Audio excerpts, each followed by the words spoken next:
That's going to wind up on the cutting room floor.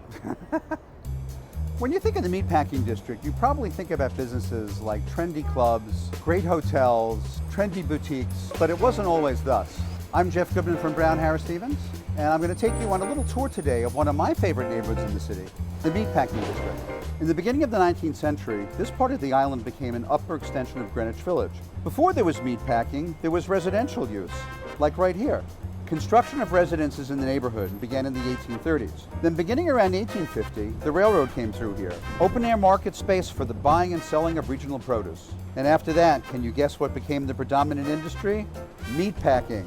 A decline in the meatpacking district began around the 1960s as part of the general decline of the waterfront area. And what happens when an area becomes run down? Prostitution, drug dealing. What also can happen? Entertainment and nightlife. And then beginning in the late 1990s, the Meatpacking District went through a further transformation. High-end boutiques catering to young professionals and hipsters started springing up. The catalyst for even greater transformation of the area was the opening in June 2009 of the first segment of the Highline Park. And here we have the new home of the Whitney Museum.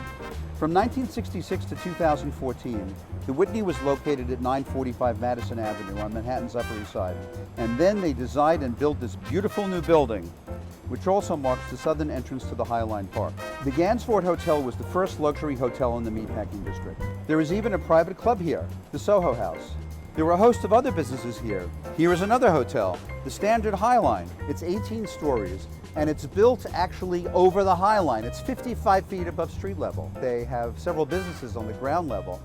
They have a restaurant and a beer garden, and it is very much an inviting atmosphere to sort of beckon people off the street to come in and enjoy them. One of my favorite meatpacking businesses is the Puttery. They have several floors of really cool miniature golf, and it's great for events. There's Little Island.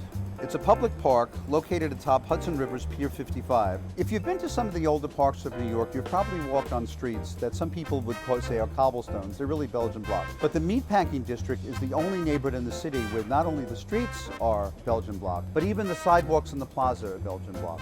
They create a unique atmosphere that really harkens you back to a time long ago. A really cool place on the edge of the Meatpacking District is Chelsea Market. I love Chelsea Market. There are dozens of food businesses there. You can eat there, you can buy food there, and it actually has a food past. Have you ever had an Oreo? The Oreo was invented and first produced in the Chelsea Market. Well, I hope you've enjoyed our little journey today to one of my favorite neighborhoods in the city. I'd love to walk around these streets with you sometime. I'm Jeff Goodman from Brown Harris Stevens, and I will see you in the Meatpacking District.